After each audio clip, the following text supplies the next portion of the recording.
Bonjour tout le monde, j'espère que tout le monde va bien. Aujourd'hui, j'avais envie de vous faire un petit tirage. Choisissez pardon, votre carte, choisissez votre tas. Donc, vous devez donc choisir une carte, choisir un tas. Ce qu'il faut bien retenir, c'est qu'il peut y avoir plusieurs centaines ou un millier ou 1500 ou 2000 personnes qui peuvent regarder cette vidéo et que deux personnes qui choisissent la même carte, deux personnes qui choisissent le même tas n'auront pas forcément les mêmes événements dans leur vie. D'accord? Voilà, donc c'est un tirage de manière générale. Comme je vous ai dit, c'est pas ce que j'ai toujours aimé le plus faire, mais je sais que vous attendez aussi des tirages de cartes et pas que des. Voilà. Je sais que vous attendez aussi des tirages de cartes et aussi des formes de prédiction. Donc vous vous concentrez, vous pouvez mettre la vidéo en pause et vous choisissez un tas entre un et 5. Je fais toujours entre un et 5. Voilà.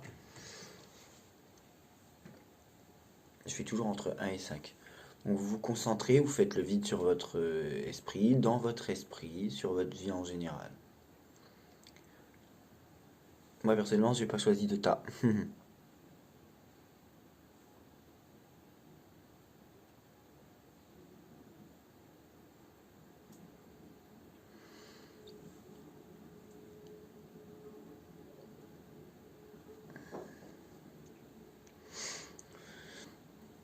Voilà, donc vous choisissez un tas.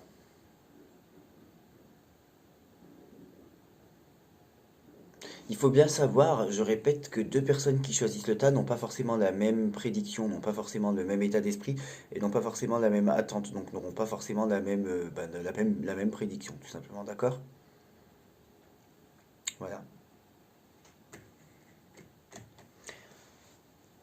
Alors, pour les personnes qui choisissent le tas 1, je me demande si clairement il n'y a pas un lien avec tout ce qui est intuitif, médiumnique, les gens qui peuvent penser avoir des dons, qui sont sur un cheminement spirituel,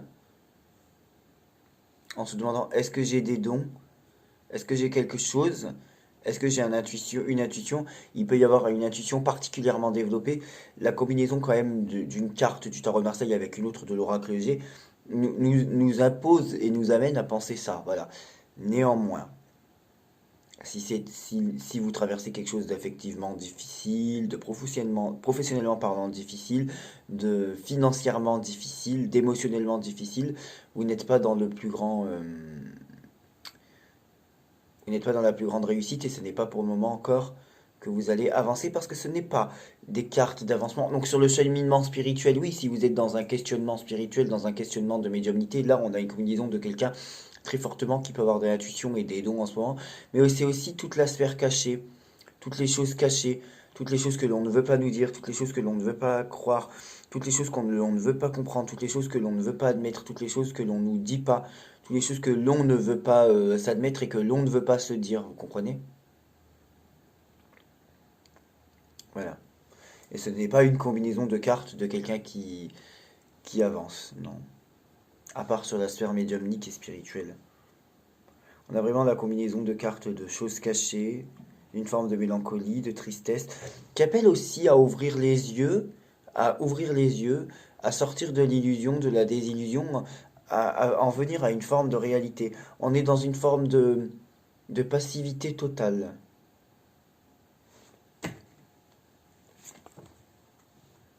Ça ne se substitue bien évidemment en aucun cas à une guidance et à une guidance et à une voyance personnelle, bien évidemment, vous en doutez bien. Vous voyez?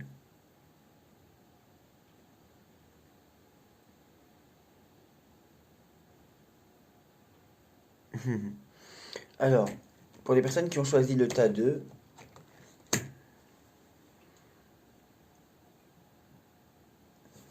on est très honnêtement et très sincèrement dans une combinaison de cartes de quelqu'un qui doit confirmer sa stature, de quelqu'un qui doit confirmer son autorité, de quelqu'un qui doit confirmer sa position sociale qui est en train de prendre de plus en plus de l'empereur, n'importe quoi, c'est même pas d'empereur, de plus en plus d'emprise et qui doit s'imposer de plus en plus. Qui doit et qui va s'imposer de plus en plus. Il y a quand même une réussite sur la sphère matérielle. J'ai vraiment l'impression de personnes qui s'imposent de plus en plus et qui maîtrisent de plus en plus leur domaine.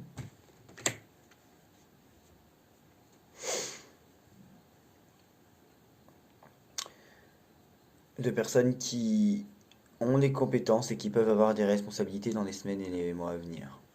Ouais. On a quand même une combinaison, je l'ai déjà rangé, on a quand même une combinaison de...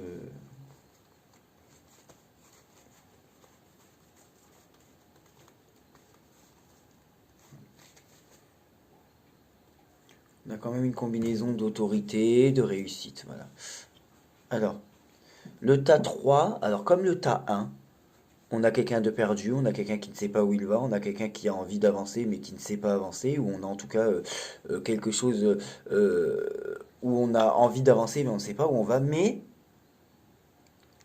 contrairement au tas 1, on a quelqu'un quand même qui avance, qui va avancer. Le tas 1 n'arrivait pas à avancer à part sur la sphère médiumnique, à part sur la sphère spirituelle. Le tas 3, on a quelqu'un qui avance, on a quelqu'un qui va avancer, d'accord? Mais qui se pose beaucoup trop de questions, qui identifie mal son chemin, qui ne sait pas par où commencer, qui calcule beaucoup trop les choses, qui calcule beaucoup trop les choses. Il y a quand même une peur du lendemain, je pense, mais c'est quand même bizarre. Il y a quand même les calculs qui ressortent. C'est quand même quelqu'un qui a des projets pour l'avenir et c'est quelqu'un qui peut réussir mais qui fait pas les choses dans le bon ordre et de la bonne manière.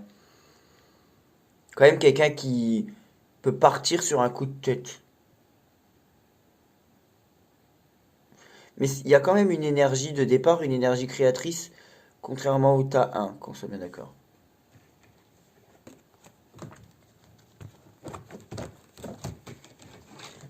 Alors pour le tas 4, c'est clairement le meilleur. Là, on a la combinaison de quelqu'un qui va finir en paix ou en paix avec soi-même et qui attendait une paix ou qui va, enfin qui attendait une paix ou qui va ressentir une paix. Non, non, le tas 4, c'est vraiment très bien.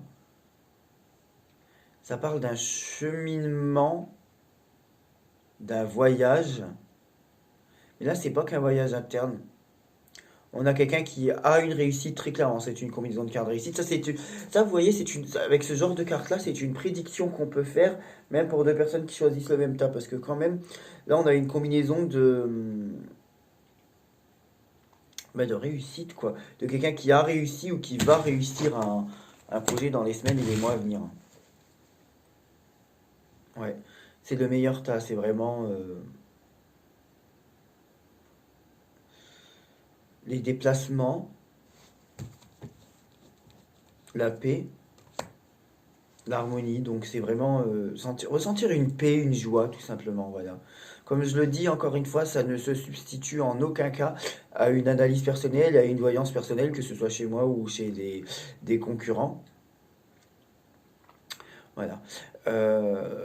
Non, ça ne se substitue en aucun cas à une analyse personnelle. Pour le tas 5, donc c'était le pire tas des 5, à croire que c'est souvent le tas 5 qui est le pire.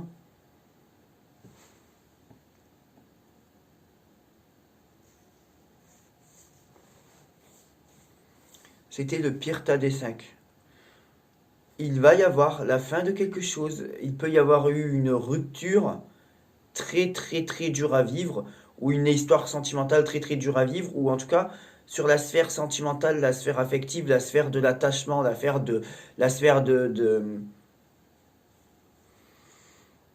s'enraciner à quelqu'un, ça n'est pas pour le tas 5, ceux qui ont une histoire affective et qui ont choisi le tas 5, ce n'est pas le tas qui est de meilleur augure pour excusez-moi, il y a les goélands qui passent là-bas. Ce n'est pas le tas qui est de meilleur augure pour la sphère affective, pas du tout. Voilà, il faut faire très attention. On a quelque chose qui a fini et qui fait mal, ou on a quelque chose qui va se finir et qui va faire mal. Enfin, on n'a pas du tout quelque chose de réussi. Il faut faire attention quand même à la défaite, à la rupture, à la souffrance même émotionnelle. En tout cas, c'était une analyse très rapide parce que je sais que vous avez eu énormément de contenu de moi. La prochaine fois que je le ferai, je serai peut-être un peu plus long et un peu plus pointilleux dans mon analyse. Je voulais pas non plus vous embêter, vous avez eu assez de contenu de moi ces derniers jours. Si vous avez des questions, parce que mon email, pardon, ne sert pas que pour des consultations personnelles. Si vous avez des questions, des demandes d'informations, pas que les consultations personnelles, si vous voulez m'envoyer un simple bonjour aussi, je vous répondrai. Je vous laisse mon email dans la description, dans le titre et dans les commentaires. Comme d'habitude, je vous fais des gros bisous. Bonne journée tout le monde. Et petite dédicace à Violette dans cette vidéo.